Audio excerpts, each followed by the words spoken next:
എങ്ങനെയുണ്ടാ മറുപടി? എനിക്ക് മനസ്സിലായില്ല, എന്നാലും കുഴപ്പമില്ല, ഞാൻ തലയാട്ടി.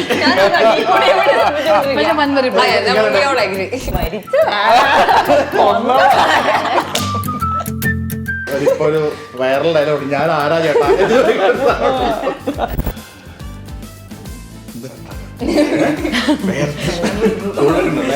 ഇനി അങ്ങോട്ട് പോക്കോ. എന്റെ ഭാഗത്ത് ഞാൻ ചോദിക്കാൻ പാടില്ല. ഇന്റർവ്യൂ എടുക്കാൻ മാത്രം. അല്ല, നേരത്തെ നിങ്ങൾ അപ്പുറത്ത് ഇന്റർവ്യൂ ചെയ്യുന്ന സമയത്ത് നമ്മൾ ഇവിടെ ഇരുന്നിട്ട് സംസാരിച്ചുകൊണ്ടിരിക്കുക. അപ്പോൾ ഹി വാസ് ലൈക്ക് പുതിയ എന്തെങ്കിലും ചോദ്യം ഉണ്ടെങ്കിൽ എടുത്ത് ചോദിക്കാം. ഞാൻ ലൈക്ക് ചോദ്യം ഞാൻ പറയാം, പക്ഷെ പ്രശ്നം വെച്ചാൽ ഉത്തരം പറയാൻ പറ്റില്ല. ഇന്റർവെൽ പഞ്ച് ഇല്ല എന്ന് പറയുന്നത് ഒരു ഭയങ്കര എന്നുള്ളൊരു മൊമെന്റ് ഇല്ല. ഇൻവെസ്റ്റിഗേഷൻ ഡ്രാമ എന്നാണ് ജോഫിന് ഇതിന് പേരിട്ടിരിക്കുന്നത്. സന്തോഷമില്ല. 2025 ഈ ഇത്രയും ദിവസം കൊണ്ട് ഞങ്ങൾ പറഞ്ഞ കള്ളം കഴിഞ്ഞ വർഷം മൊത്തം ഞാൻ പറഞ്ഞിട്ടില്ല. എന്റെ 3 ചോദ്യം പോയി. ഉണ്ടോ? ഇല്ല, മമ്മൂക്ക വരുന്നുണ്ട്. ഇതിനൊക്കെ ഉത്തരം പറഞ്ഞു കഴിഞ്ഞു. ചെയ്യരുത് ഒരു അവതാരം. ടീം രേഖാചിത്രം, സ്വാഗതം. Thank you. എനിക്ക് എൻ്റെ ഒരു ഷോ ഉണ്ട്, കമൽ കഥകൾ എന്ന് പറഞ്ഞത്. അതായത് കമൽ സാർ അദ്ദേഹത്തിന്റെ സിനിമ യാത്രകളൊക്കെ പറയുന്നതാണ്. അപ്പൊ അദ്ദേഹം വളരെ എക്സ്പെരിമെന്റിൽ പറഞ്ഞ ഒരു കാര്യമുണ്ട്. ഞാൻ ഈ അടുത്ത കാലത്ത് ഒരു സിനിമയിൽ അഭിനയിച്ചു, എൻ്റെ മകനും ആ സിനിമയിൽ അഭിനയിച്ചു, അവൻ ഞാനായിട്ടാണ് അഭിനയിച്ചത്. ഇതാണ് ആ സിനിമ പറയുന്ന ഒരു ത്രെഡ് എന്ന് പറയുന്ന ഒരു കഥ എൻ്റെ അടുത്ത് പറയണ്ടേ. അപ്പം അദ്ദേഹത്തിന്റെ കണ്ണിൽ കണ്ട ഒരു എക്സൈറ്റ്മെന്റും കാര്യങ്ങളും ഒക്കെ, എനിക്കൊന്നും അദ്ദേഹത്തിന് അങ്ങനെ എക്സൈറ്റ്മെന്റ് വരേണ്ട ഒരു ആവശ്യമില്ല, കാരണം അദ്ദേഹം ഇത്രയും വർഷത്തെ എക്സ്പീരിയൻസ് ഉള്ള ഒരു വ്യക്തിയാണ്. അപ്പം എന്താണ് രേഖാചിത്രം കരുതി വെച്ചിരിക്കുന്നത്? ആ ഒരു എക്സൈറ്റ്മെന്റ് നമ്മൾക്കും കിട്ടാൻ എന്താണ് രേഖാചിത്രം പറയുന്നത്? ജനുവരി 9 തിയേറ്ററിൽ ഈ സിനിമ വരുമ്പോൾ ആളുകൾക്ക് എക്സൈറ്റ്മെന്റ് കിട്ടും എന്ന് തന്നെയാണ് ഞങ്ങൾ എല്ലാവരും വിചാരിക്കുന്നത്. കാര്യം എനിക്ക് പേഴ്സണലി ആ എക്സൈറ്റ്മെന്റ് കിട്ടിയതാണ് ഇതിൻ്റെ ഫസ്റ്റ് നറേഷനിൽ. ഞാൻ ഷൂട്ടിംഗ് ലൊക്കേഷനിൽ വന്ന ഒരു ദിവസം രാത്രി വെറുതെ കാഷ്വലായിട്ട് ഇങ്ങനെ സംസാരിച്ച് തുടങ്ങി, എന്നാൽ നമുക്ക് സിനിമയിലേക്ക് കിടക്കാം എന്ന് പറഞ്ഞു തുടങ്ങുമ്പോൾ ഒരു ഇൻവെസ്റ്റിഗേഷൻ, ഒരു പോലീസ് സ്റ്റോറി കേൾക്കാനുള്ള മൈൻഡിലാണ് ഞാനിരുന്നത്. പക്ഷെ ഇത് പറഞ്ഞു തുടങ്ങി ഒരു പെർട്ടിക്കുലർ പോയിന്റ് മുതൽ നമ്മൾ ഈ സിനിമയായിട്ട് കണക്റ്റ് ആവും, നമുക്കൊരു റിലേഷൻ വരും, ഒരു ഓർമ്മപ്പെടുത്തൽ വരും ഈ സിനിമയ്ക്ക്. അപ്പം അങ്ങനെ വരുമ്പോൾ പയ്യെ കുറേ പഴയ കാര്യങ്ങളിലേക്കും പഴയ ഒരു കാലഘട്ടത്തിലേക്കും നമ്മൾ ഓട്ടോമാറ്റിക്കലി പോവും. അതങ്ങനെ ആയിരുന്നോ എന്ന് നമ്മൾ ചിന്തിക്കാൻ തുടങ്ങും. അങ്ങനെയൊക്കെ ഒരു ക്യൂരിയോസിറ്റി വരുന്നുണ്ട്. ഇപ്പം ഇതിൻ്റെ പോസ്റ്റർ പറയുന്ന പോലെ ഒരു ഓൾട്ടർനേറ്റ് ഹിസ്റ്ററി എന്ന് പറയുന്ന ജോണറിലാണ് ഈ സിനിമ വരുന്നത്. നമുക്ക് എല്ലാവർക്കും അറിയാവുന്ന ഒരു ചരിത്രം ചെറുതായിട്ട് നമ്മളൊന്ന് ഓൾട്ടർ ചെയ്ത് ഒന്ന് വേറൊരു നറേറ്റീവിലൂടെ പറയാൻ ശ്രമിക്കുന്നുണ്ട്. അപ്പോൾ കമൽ സാറിനും ഒക്കെ ഈ സിനിമയുമായിട്ട് ഒരു ബന്ധമുണ്ട്. ഒരുപാട് ഒരു കാലഘട്ടത്തിലുണ്ടായിരുന്ന ഒരുപാട് ടെക്നീഷ്യൻസിനെ, കമൽ സാറിനെ പോലെ ഉണ്ടായിരുന്ന ഒരുപാട് ടെക്നീഷ്യൻസിനെയും ആർട്ടിസ്റ്റിനെയും നമ്മൾ റീക്രിയേറ്റ് ചെയ്യാൻ, അല്ലെങ്കിൽ അവരെ സിമിലർ ലുക്കിംഗ് ആയിട്ടുള്ളൊരു കാസ്റ്റിനെ കൊണ്ടുവരാനും ഒക്കെ ശ്രമിച്ചിട്ടുണ്ട്. അപ്പോൾ മൊത്തത്തിൽ നമ്മൾ കണ്ട് വലിയ പരിചയമില്ലാത്ത ഒരു കഥാരീതിയാണ് ഈ സിനിമയുടെ. ഇപ്പൊ ഈ വടക്കൻ വീരഗാഥ സിനിമ ശരിക്കും അതിന് മറ്റൊരു വേർഷനാണ് ആ സിനിമ പറയുന്നത്. അതുപോലൊക്കെ തന്നെ ആയിരിക്കും. നമ്മളിപ്പോ നമ്മളാ ഉള്ള സിനിമയുടെ പേര് പറയുന്നില്ല, ആ സിനിമയ്ക്കുള്ളിലെ സിനിമ പറയുന്നത് അതിന്റെ മറ്റൊരു വേർഷൻ ആയിരിക്കും അത്. അതെ, അതായത് നമ്മളിപ്പം എല്ലാവർക്കും പരിചയമുള്ള ഒരു വേർഷൻ, ഒരു കഥ, ഹിസ്റ്ററിയിൽ സെറ്റായിരിക്കുന്ന ഒരു കഥയുടെ നമ്മുടേതായ രീതിയിൽ, അതായത് റൈറ്ററിൻ്റെ രീതിയിലേക്ക് മാറ്റുന്ന ഒരു പേഴ്സ്പെക്റ്റീവ്, പുള്ളിയുടെ ഒരു വേർഷൻ. അങ്ങനെയാണ് രേഖാചിത്രം പോകുന്നത്. ഇപ്പം എൻ്റെ അച്ഛനും അമ്മയ്ക്കൊക്കെയോ അല്ലെങ്കിൽ നമ്മുടെ ചെറുപ്പകാലത്തിലൊക്കെ നമ്മൾ കണ്ടിട്ടുള്ള ഒരു സിനിമ, അവർക്ക് പരിചയമുള്ള കുറച്ച് ആൾക്കാരുടെ അവരുടെ കുറച്ച് പഴയ കാലങ്ങൾ, പഴയ വേർഷൻ, ഇതൊക്കെ പറയുന്നുണ്ട് സിനിമയിൽ. നിങ്ങൾ രണ്ടുപേരും ഇതെനിക്കൊന്ന് കുറച്ച് സ്ത്രീ പ്രാതിനിധ്യം കൂടുതലുള്ള ഒരു സിനിമയാണോ? സംവിധായകൻ ഇത് ഈ സിനിമയ്ക്ക് എന്ത് മറുപടി കൊടുക്കും അറിയാൻ മേലാതുള്ളൂ രക്ഷപ്പെട്ട് കളഞ്ഞു.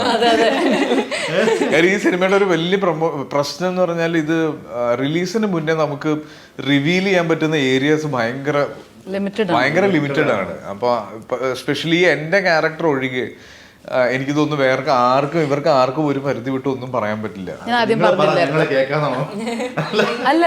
പറഞ്ഞില്ലേ എന്റെ അടുത്ത് ഇവിടെയും കുഴപ്പമില്ല, ഇവർക്ക് രണ്ടുപേർക്കും കുഴപ്പമില്ല. അല്ല, നേരത്തെ നിങ്ങൾ അപ്പുറത്ത് ഇന്റർവ്യൂ ചെയ്യുന്ന സമയത്ത് നമ്മൾ ഇവിടെ ഇരുന്നിട്ട് സംസാരിച്ചുകൊണ്ടിരിക്കുക. അപ്പോൾ ഹി വാസ് ലൈക്ക് പുതിയ എന്തെങ്കിലും ചോദ്യം ഉണ്ടെങ്കിൽ എടുത്ത് ചോദിക്കാം. ഞാൻ ലൈക്ക് ചോദ്യം ഞാൻ പറയാം, പക്ഷെ പ്രശ്നം വെച്ചാൽ ഉത്തരം പറയാൻ പറ്റില്ല. ആർക്കും അങ്ങനെ ഒരു സസ്പെൻസ് ഒന്നും ഇല്ല. സസ്പെൻസോ ഭയങ്കര രീതിയിൽ സസ്പെൻസോ ട്വിസ്റ്റോ പടത്തിലില്ല.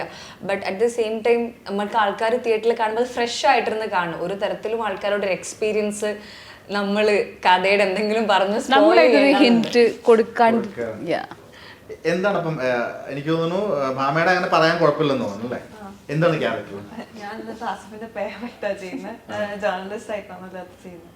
അതാണ് ക്യാരക്ടർ. അതാണ് എന്റെ ക്യാരക്ടർ. എന്ത് സ്വഭാവമാണ് ശരിക്കും പറഞ്ഞാൽ ഇപ്പൊ പോലീസ് ഓഫീസറുടെ പുറകെ എപ്പോഴും അന്വേഷിച്ചു പോകുന്ന അല്ലെങ്കിൽ അങ്ങനെ ഒരു കഥാപാത്രമാണ് ഈ കേസിനോട് കണക്ട് ചെയ്തിട്ടുള്ള ഒരു ക്യാരക്ടർ തന്നെയാണോ വരുന്നത്? അതെ, അല്ലാതെ ഈ ഭയങ്കര റൊമാൻസ് പരിപാടി ആ ഒരു സാധനം അല്ല വരുന്നത്.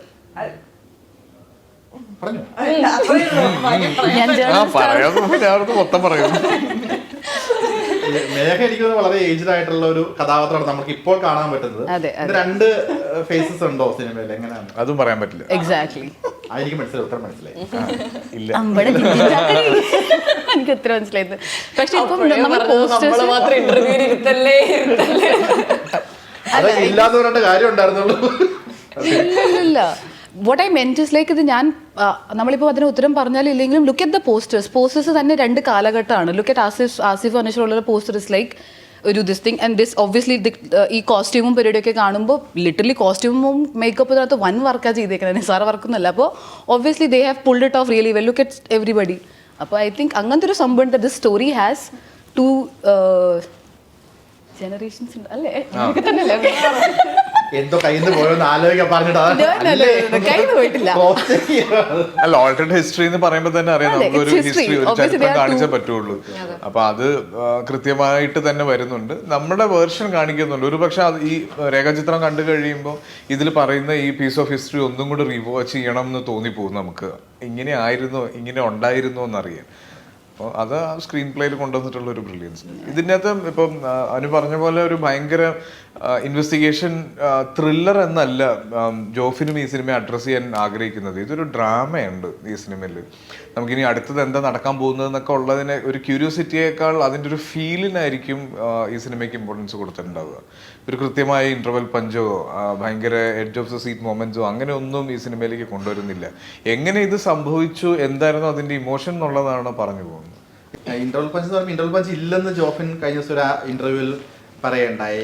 അതെന്തുകൊണ്ടായിരിക്കും? ഒരു പക്ഷേ അത് അദ്ദേഹത്തിനോട് ചോദിക്കണതാണ്, അദ്ദേഹം ഇപ്പം ഇല്ലാത്തതുകൊണ്ട് ആസിഫിനോട് ചോദിക്കുക. എന്താണ് അതിന്റെ ആ ഒരു ഡിസിഷൻ വരാൻ റീസൺ? അത് കാരണം മലയാളി കണ്ട് ശീലിച്ച ഇപ്പോൾ ഒരു ഇംഗ്ലീഷ് സിനിമ, ഹോളിവുഡ് സിനിമയാണെങ്കിൽ മലയാളി അതിനോട് യൂസ്ഡ് ആണ്. അതിന് ഇതായിരിക്കും ഒരു വിഷ്വൽ പോസ് ചെയ്യും, നമുക്ക് പോവാം.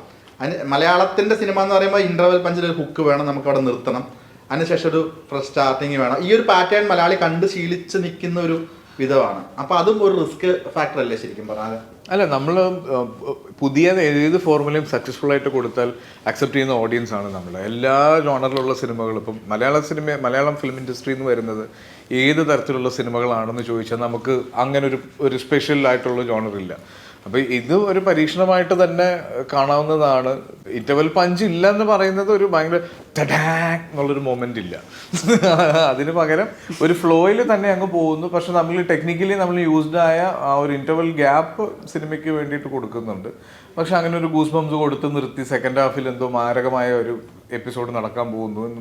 ഒരു സിനിമ തുടങ്ങിയ ഒരു ആദ്യത്തെ ഒരു 20 മിനിറ്റോട് കൂടി തന്നെ ഒരുപാട് കാര്യങ്ങൾ ഇതിൽ റിവീൽ ചെയ്യും. പിന്നെ അതിലേക്ക് എത്തിപ്പെടുന്നതാണ് കാണിക്കാൻ പോകുന്നത്. അങ്ങനെയാണ്. ഈ കുഴിച്ചിട്ട കുരങ്ങാണെങ്കിലും കുഴിച്ചിട്ട ബോഡി ആണെങ്കിലും മണ്ണിൽ നിന്ന് ബോഡി എടുക്കുക എന്നുള്ള ആസിഫിന്റെ ലക്ക് ഫാക്ടർ ആയിട്ട് തോന്നുന്നു. നീ അതിലാണെങ്കിലും ലക്കിരിക്കുന്നു. എല്ലാ പടത്തിലും എന്തെങ്കിലും ഒന്ന് കുഴിച്ചിട്ട് എടുക്കുന്നത് തിരക്കഥാകൃത്തിന്റെ അടുത്ത്. അപ്പൊ ചുറ്റും പച്ചപ്പും ഹരിതാപയുണ്ട്, രണ്ടും ഉണ്ട്. ഇത് ശരിക്കും പറഞ്ഞാൽ ഈ ഒരു ജോണർ പറഞ്ഞാൽ എന്താണ് ശരിക്കും? ത്രില്ലർ എന്ന് മാത്രമാണോ പറയണത്? അത് ഇൻവെസ്റ്റിഗേഷൻ ഡ്രാമ എന്നാണ് ജോഫിന് ഇതിന് പേരിട്ടിരിക്കുന്നത്. അല്ല, ഇതിപ്പോ എന്താന്ന് പറയാ, ഇന്റർവ്യൂ തുടങ്ങി ആദ്യത്തെ 10 മിനിറ്റ് കഴിയുമ്പോൾ ഞങ്ങൾ എല്ലാവരോടും പറയുന്നത് സിനിമ ഇറങ്ങി കഴിയുമ്പോൾ ഒരു ഇന്റർവ്യൂ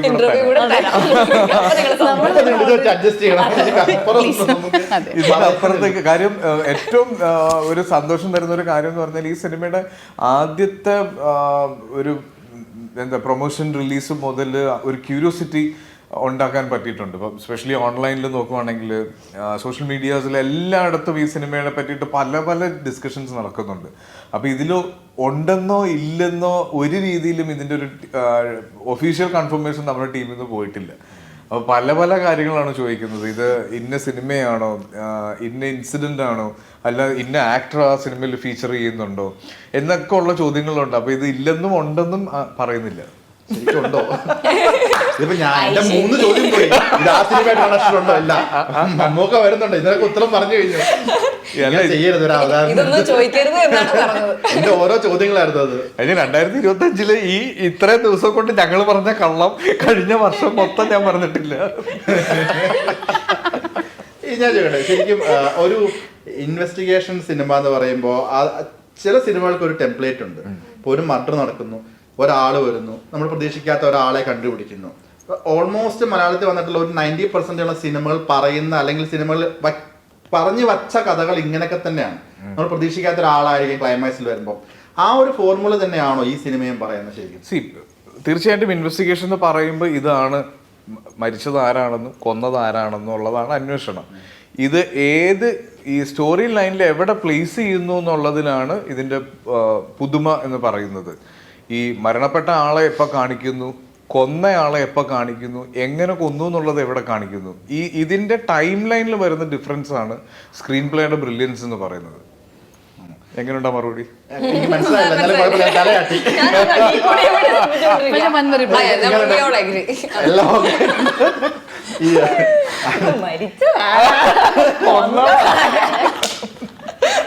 മറ്റേ ഇപ്പൊ ഒരു വൈറൽ ഡയലോഗ്, ഞാൻ ആരാ ചേട്ടാ, അതുപോലെ ആയിപ്പോയി. ഈ അനശ്വരയുടെ ക്യാരക്ടറിനെ പറ്റി എന്ത് നമുക്ക് പറയാൻ പറ്റും? ഒന്നും പറയാൻ പറ്റില്ല. അനശ്വരയുടെ ക്യാരക്ടർ സൈക്കിൾ ചവിട്ടും. കന്യാസ്ത്രീ സെയിം പോസ്റ്ററിൽ താഴ്മയുള്ളൂ. ഇതിനകത്ത് പറഞ്ഞ പോലെ ഒരു കന്യാസ്ത്രീ വേഷം എന്നല്ല ഞാൻ ചെയ്തതിനകത്ത് ഒരു ഭാഗം. അത് മാത്രമാണ് കന്യാസ്ത്രീ എന്നുള്ളത്. പടത്തിലുടനീളം കന്യാസ്ത്രീ ആയിട്ട് അല്ല, ആക്ട്രസ് ആയിട്ടാണ്. ജോബിൻ ചേട്ടാ,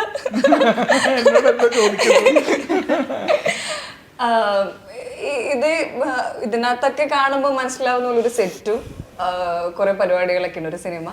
അതിൻ്റെ ഒരു ഭാഗമാണ് ഈ ക്യാരക്ടർ. ഞാൻ ചെയ്യുന്ന ക്യാരക്ടർ ആ സെറ്റിനകത്തുള്ള ഒരു ഭാഗമാണ്. ആക്ട്രസ് ആണോ എന്നൊന്നും ഞാൻ പറയാനില്ല. ഈ കഥ പിക്കാനുള്ള ട്രിഗർ എന്തായിരുന്നു? ഇതിന്റെ സ്റ്റോറി മെയിൻലി എനിക്കിത് കഥ ഫസ്റ്റ് ജോഫിൻ ചേട്ടൻ വന്ന് പറഞ്ഞപ്പോൾ എനിക്ക് ഭയങ്കര ഹുക്കായത് ഇതിനകത്തെ സ്റ്റോറിയാണ്. സ്റ്റോറി, ഇതിനകത്തെ ക്യാരക്ടർ. ആള് പറഞ്ഞ സമയത്ത് ആൾ പറഞ്ഞു പോയിട്ടും എന്നെ ഭയങ്കര എൻ്റെ മൈൻഡിൽ കുറേ നാൾ ഓടിക്കൊണ്ടിരുന്നതാണ് ഈ പടത്തിനകത്ത് എൻ്റെ ക്യാരക്ടറും സ്റ്റോറി ലൈനും. പടം ഷൂട്ട് ചെയ്തുകൊണ്ടിരിക്കുമ്പോഴും അതെ, ഷൂട്ട് കഴിഞ്ഞിട്ടും അതെ. ഇപ്പോഴും ഞാൻ ഇപ്പം ആരുടെങ്കിലുമൊക്കെ സംസാരിക്കുമ്പോൾ എൻ്റെ അറിയാതെ ഈ ക്യാരക്ടറിൻ്റെ കുറേ കോൺവെർസേഷൻ ഇടയിൽ വെറുതെ പറയും. എനിക്ക് ഭയങ്കര ഇഷ്ടപ്പെട്ടൊന്നു ഒരു ക്യാരക്ടറാണ് ഇതിനകത്ത്. സോ മെയിൻലി ഇതിൻ്റെ സ്റ്റോറി ലൈനാണ് ഇതിനെ ചൂസ് ചെയ്യാൻ എന്നെ പ്രേരിപ്പിച്ചത്. ഭാമയുടെ ക്യാരക്ടർ ആസിഫിന്റെ പേരാണെന്ന് പറയും. ഇപ്പം ഒരു നായകന്റെ നായിക എന്നതിനപ്പുറം കഥയിൽ ഉള്ള ഇൻവോൾവ്മെന്റ് എത്രത്തോളം ഉണ്ട്? ശരി,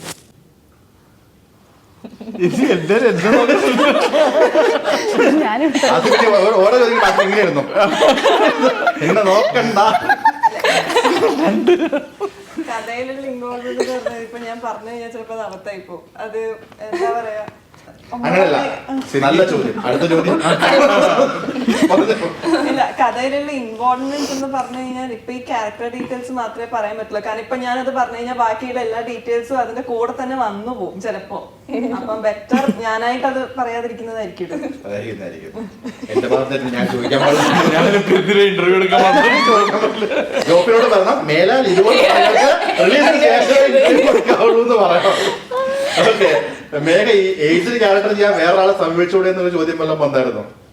മേഘ അങ്ങോട്ട് പറഞ്ഞു ഏജ്ഡ് ആയിട്ട് ചെയ്യാൻ ഞാൻ വേണോ, ഞാനൊരു എങ്ങല്ലേ? എടാ, ഇപ്പൊ ആസിഫ് ഇതിനെ പറ്റി സംസാരിക്കുന്ന സമയത്ത് ഞാൻ പറയട്ടെ, എൻ്റെ അടുത്ത് ജോൺ കഥ പറയുന്ന സമയത്ത് ഐ വാസ് ലൈക്ക് ഞാൻ ഈ പോലീസ് ക്യാരക്ടർ ചെയ്തോട്ടെ സീരിയസ്ലി. അപ്പൊ ഇറ്റ്സ് ലൈക്ക് ഇല്ല വേഗ, that's Asif was doing it. I think okay fine, I will do this. പക്ഷെ actually but imagine what a wonderful character. അല്ല, ലൈക്ക് സീരിയസ് നല്ല അടിപൊളി ക്യാരക്ടർ ആയിട്ടാണ് എനിക്ക്. ഞാനത് കഥ കേട്ടപ്പോൾ എൻ്റെ അടുത്ത് ജോഫിൻ ആണ് സിനിമ ചെയ്യുന്നത്, പക്ഷെ എൻ്റെ അടുത്ത് സംസാരിച്ചത് ജോൺ ആയിരുന്നു, is the script writer of the cinema. പക്ഷേ കാസ്റ്റിങ്ങും പരിപാടി എനിക്ക് ആക്ച്വലി ഒന്നും അറിയാൻ പാടില്ല. I heard the story and എനിക്ക് ഇപ്പോൾ ഇതിൻ്റെ അകത്ത് എന്താ പറയുക, ചില സിനിമകളുടെ റെഫറൻസസ് ഒക്കെ എൻ്റെ അടുത്ത് പറഞ്ഞിട്ടുണ്ടായിരുന്നു. പക്ഷേ എനിക്കത് അറിയാൻ like I have not watched it, so I did not know about it. Not knowing അത് അറിയാൻ മേലാഞ്ഞിട്ട് പോലും എനിക്ക് സ്റ്റോറി ഒരുപാട് വർക്കായി. അപ്പോൾ I was like I think I should do it. And then I think I made a very good decision in doing this project. Okay. ഈ ആസിഫിന്റെ ഈ ഒരു പോസ്റ്ററിൽ ഒരു കയ്യിലൊരു ചീട്ടും ഇപ്പുറത്തെ കയ്യിലൊരു ഫിലിമും ഉണ്ട്. ഈ കാടിന് ഈ സിനിമയിൽ അല്ലെങ്കിൽ കഥാപാത്രത്തിന്റെ സ്വഭാവത്തിനോട് എന്തെങ്കിലും ഉണ്ടോ? അങ്ങനെ ഈ ക്യാരക്ടറിന് മൊത്തത്തിൽ ഇയാളുടെ ഒരു സ്വഭാവവും ഇയാളുടെ വീടും ആംബിയൻസും ഒക്കെ ആയിട്ട് അതിനൊരു കണക്ഷൻ ഉണ്ട്. പിന്നെ ആ കയ്യിലിരിക്കുന്ന ഫിലിമിന് ഈ സിനിമയുടെ ഒരു വൺ ലൈനുമായിട്ടും ഒരു ബന്ധമുണ്ട്. ഈ ആസിഫിന്റെ ക്യാരക്ടറിന്റെ ഒരു രീതി എങ്ങനെയാണ്, അല്ലെങ്കിൽ മാനറിസം? ഇപ്പോൾ ചില ഇൻവെസ്റ്റിഗേഷൻ സിനിമകൾ എടുക്കുമ്പോൾ നമ്മൾ സ്ഥിരമായിട്ട് ഇപ്പം വിമർശിക്കപ്പെടുന്ന ക്ലീഷേസ് ഒരുപാടുണ്ട്. മിക്ക കേരളത്തിൽ നിന്നല്ല, ഓൾമോസ്റ്റ് എല്ലാ ഇതിലും ഉണ്ട്. ഇപ്പം ഒരു വലിയ കേസ് തെളിയിക്കാൻ അവനെ കൊണ്ടേ പറ്റുള്ളൂ, അല്ലെങ്കിൽ റിട്ടയർഡ് ആയപ്പോൾ ഒരു ഉദ്യോഗസ്ഥൻ വരണം, അയാളൊരു ഫാമിലി ഇഷ്യൂ കൊണ്ട് അയാൾ മാറിയതായിരിക്കും, അയാളെ തിരിച്ചു കൊണ്ടുവന്നാലേ കേസ് തെളിയിക്കാൻ പറ്റത്തുള്ളൂ, അല്ലെങ്കിൽ അവന് ഈ കേസ് തെളിയിക്കാൻ വേണ്ടി വരുന്ന ഉദ്യോഗസ്ഥൻ ഭയങ്കര അരഗന്റ് ആയിരിക്കും, മേലുദ്യോഗസ്ഥരെടുത്ത് ചൂടാവുന്നതായിരിക്കും, ആരും പറഞ്ഞാൽ കേൾക്കാത്തവനായിരിക്കും, അല്ലെങ്കിൽ അയാൾ എന്തിപ്പോൾ കാണിച്ചാൽ അയാളുടെ ഉള്ളിലെ കാണിക്കുന്നതിനൊക്കെ എൻഡ് ഓഫ് ദി ഡേ അതിനൊരു ന്യായം ഉണ്ടാവും. ഈ മാനറിസം ഇതിലൊക്കെ എന്തെങ്കിലും ചട്ടക്കൂടുകൾ പൊളിക്കുന്ന ഒരു കഥാപാത്രമായിരിക്കും ആസിഫിന്റെ. അപ്പൊ അതില് ട്രെയിലറിൽ പറയുന്നുണ്ട്, നിശാന്തേട്ടൻ്റെ അടുത്ത് മറ്റേ ഓഫീസർ ചോദിക്കുന്നുണ്ട് ഇവനെന്താണ് ഇത്ര ആവേശം എന്ന് ചോദിക്കുമ്പോൾ അത് അവൻ്റെ ആവേശമല്ല, അവൻ്റെ ആവശ്യമാണെന്ന് പറയുന്നുണ്ട്. അങ്ങനെ ഒരു കാരണം പുതിയതായിട്ട് ഇതിൽ കാണിക്കുന്നുണ്ട്. പിന്നെ ഇത്രയുമൊക്കെ തന്നെയാണല്ലോ നമുക്ക് ഒരു കേസ് അന്വേഷിക്കുമ്പോൾ ഒരാളുടെ കണ്ടീഷനായിട്ട് കാണിക്കാൻ പറ്റുള്ളൂ. ഇപ്പോൾ കുറ്റവും ശിക്ഷയിൽ ഞാൻ ചെയ്തത് തന്നെ അതിൻ്റെ വേറൊരു വേർഷനായിരുന്നു. എഗെയിൻ കൂമനിൽ വരുമ്പോൾ അതിനൊരു വേർഷൻ ഉണ്ടായിരുന്നു, തലവനിൽ വരുമ്പോൾ അതിനൊരു വേർഷൻ ഉണ്ടായിരുന്നു. അപ്പം നമുക്ക് റിപ്പീറ്റ് ആവാതിരിക്കാമെന്ന് മാത്രമേ ശ്രദ്ധിക്കാൻ പറ്റുള്ളൂ. അപ്പം ഇതിലേക്ക് വരുമ്പോൾ ഇയാളുടെ ഭയങ്കര ഡെസ്പറേറ്റ് ആയിട്ട് കേസ് അന്വേഷിക്കുന്ന ഭയങ്കര സിൻസിയർ ആയിട്ടുള്ള പോലീസ് ഓഫീസറൊന്നും അല്ല. പക്ഷേ ഇയാളുടെ ഒരു ആവശ്യമാണ് ഈ കേസിന്റെ ഭാഗമാണെന്നുള്ളതും. പക്ഷെ ഒരു പോയിന്റ് കഴിയുമ്പോൾ ഈ കേസുമായിട്ടൊരു ഇമോഷണൽ അറ്റാച്ച്മെന്റ് വരുന്നുണ്ട്. ഈ ഇതിലെ ക്യാരക്ടേഴ്സായിട്ടും ഇത് നടന്ന കാലഘട്ടത്തിനോടും ഇയാൾക്കൊരു അറ്റാച്ച്മെന്റ് വരുന്നുണ്ട്. അപ്പോൾ അതൊക്കെയാണ് എനിക്ക് ക്യാരക്ടറൈസേഷനിൽ പുതിയതായിട്ട് തോന്നിയത്. ഇപ്പൊ കുറ്റവും ശിക്ഷയും പറയുന്നു, തലവൻ പറയുന്നു, പിന്നെ ഇപ്പോൾ വരുന്ന രേഖാചിത്രം പറയുന്നു, അപ്പം പിന്നെ ഇത് താണ്ടാ പോലീസ്, അതിൽ പോലീസാണ്. അപ്പം അത് ഇൻവെസ്റ്റിഗേഷൻ എന്ന് പറയാൻ പറ്റില്ല. ബട്ട് സ്റ്റിൽ ഈ ഒരു ഇൻവെസ്റ്റിഗേഷൻ അല്ലെങ്കിൽ ഈ ഒരു കിഷ്കിന്ധാകാന്ഡം ഓഫ് കോഴ്സ് ആ ഒരു ത്രില്ലർ ജോണർ വരുന്ന സിനിമയാണ്. ഇങ്ങനത്തെ ജോണറുകൾ കൂടുതൽ ചെയ്യുമ്പോൾ കിട്ടുന്ന ഒരു കിക്ക് എന്താണ് ശരി?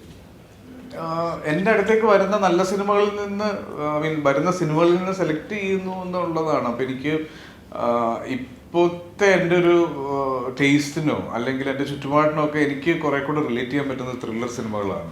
അപ്പം അത് ഞാൻ കാണുന്ന സിനിമകളോ എനിക്ക് ആസ്വദിക്കാൻ പറ്റുന്നതോ അല്ലെങ്കിൽ എൻ്റെ അടുത്തേക്ക് വരുന്നതിൽ നല്ലതോ ആകുന്നത് കൊണ്ടാണ് അത്തരത്തിൽ സംഭവിക്കുന്നത്.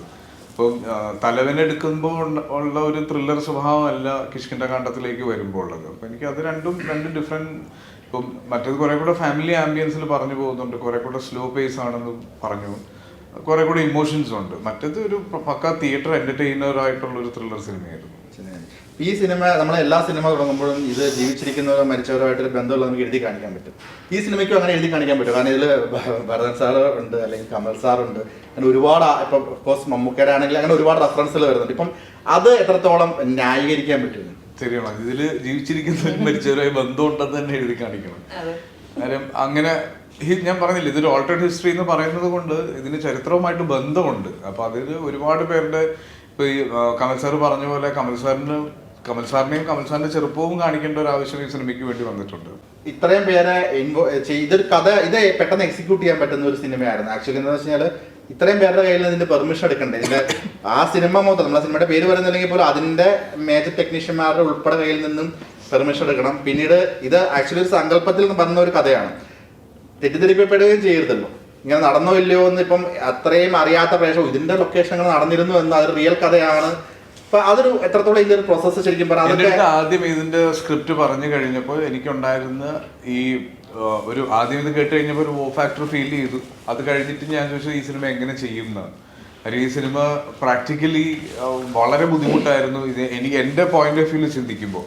പക്ഷെ ആൻഡ്രോ ജോസഫ് എന്ന് പറഞ്ഞ ഒരാൾ ഈ സിനിമയിലേക്ക് വന്നു. അദ്ദേഹം ആണ് ശരിക്കും ഈ സിനിമ ചെയ്യാനുള്ള ഒരു ഇനീഷ്യൽ കിക്ക് എടുത്തത്. ബാക്കി എല്ലാവരോടും സംസാരിക്കുകയും ഈ സിനിമയുടെ മെറ്റീരിയൽസ് എടുക്കുകയും ജീവിച്ചിരിക്കുന്ന ആളുകളുടെ ഇത് പെർമിഷൻ എടുക്കുകയും മരിച്ചവരുടെ ഫാമിലീസിൽ നിന്ന് പെർമിഷൻ എടുക്കുകയും ഇതിൻ്റെ മെറ്റീരിയൽസും അന്നത്തെ ഫുട്ടേജ് ഉൾപ്പെടെയുള്ള കാര്യങ്ങൾ എടുക്കുകയും ചെയ്തത്. പിന്നെ വേണു കുന്നപ്പള്ളി എന്ന് പറഞ്ഞ പ്രൊഡ്യൂസർ, അദ്ദേഹം 2018 എന്ന് പറഞ്ഞ മലയാളത്തിലെ ഏറ്റവും വലിയ സിനിമ ഒരു രീതിയിലും പിശുക്കാതെ ചെയ്തൊരു നിർമ്മാതാവാണ്. അപ്പൊ അദ്ദേഹം ഈ സിനിമയെ മനസ്സിലാക്കി ഈ സിനിമയ്ക്ക് ആവശ്യമുള്ള അത്രയും വലിപ്പം കൊണ്ടുവരാൻ സഹായിച്ചു. അപ്പൊ അങ്ങനെ ഒരു ടീം വന്നതുകൊണ്ടാണ്. പിന്നെ DOP അപ്പു പ്രഭാകർ, ഈ 2 കാലഘട്ടവും ഷൂട്ട് ചെയ്യാൻ നമുക്കറിയാം. ഒരു ആർട്ടിനും കോസ്റ്റ്യൂമിനും ഒരു പരിധിയുണ്ട്. അപ്പൊ അതിന്റെ മുകളിലേക്ക് ഏറ്റവും പീക്കിലേക്ക് കൊണ്ടുവന്നത് അദ്ദേഹത്തിന്റെ ഒരു കഴിവ് തന്നെയാണ്. അഗെയിൻ എഡിറ്റർ ഷമീർ, സിനിമയിൽ ആവശ്യമില്ലാത്ത ഒരു ഷോട്ട് പോലും ഉപയോഗിക്കാൻ താല്പര്യമില്ലാത്ത ഒരാളാണ്. ഒരു ദയം കാണിക്കാതെ എഡിറ്റ് ചെയ്ത് കളയുന്ന ഒരാളാണ്.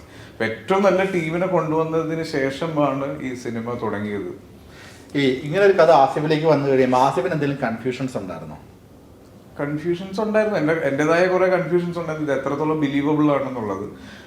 ഇങ്ങനെ ഒരു നമുക്ക് എല്ലാവർക്കും അറിയാവുന്ന ഒരു കാര്യം വേറൊരു സ്വഭാവത്തിലേക്ക് മാറ്റുമ്പോൾ ഉണ്ടാവാൻ എത്രത്തോളം ബിലീവബിൾ ആയിരിക്കും എന്നുള്ളത്. അപ്പൊ അതൊക്കെ ഈ സ്ക്രീൻ പ്ലേയില് ക്ലാരിറ്റി കിട്ടിയതിന് ശേഷമാണ് ഞാൻ ചെയ്യാൻ തീരുമാനിച്ചത്. ഈ അനശ്വരയുടെ ഒരു സെലക്ഷൻ പ്രോസസ്സ് എങ്ങനെയാണ്? കഥകൾ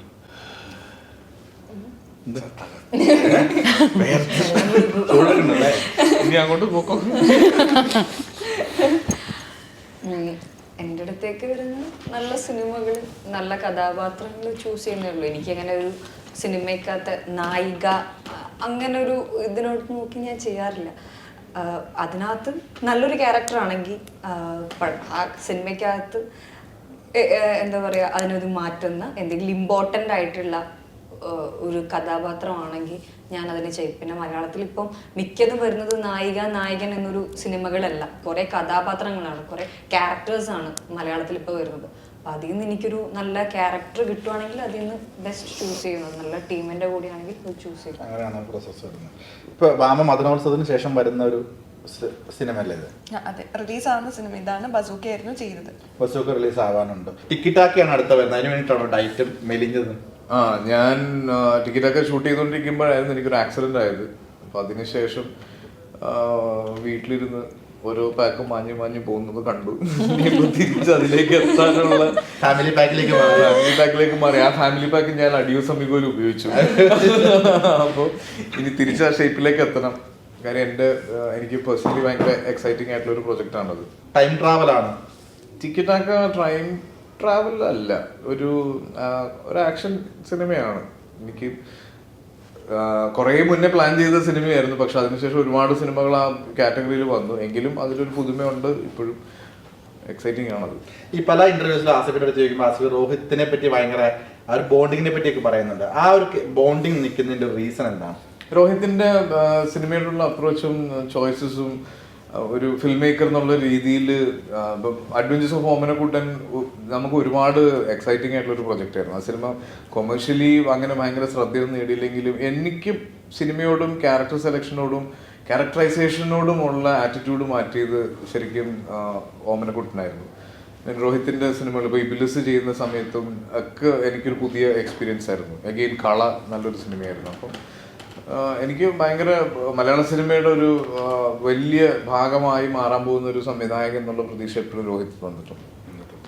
ഇപ്പോൾ രേഖാചിത്രം തിയേറ്ററിലേക്ക് എത്തി, വലിയൊരു വിജയമാവട്ടെ. ഇതിനുശേഷം കുറച്ചുകൂടി തുറന്ന് സംസാരിക്കാൻ പറ്റുന്ന ഒരു ഇന്റർവ്യൂ കൂടെ നമുക്ക് ആഫ്റ്റർ റിലീസ് ചെയ്യാം. All the very best. Thank you.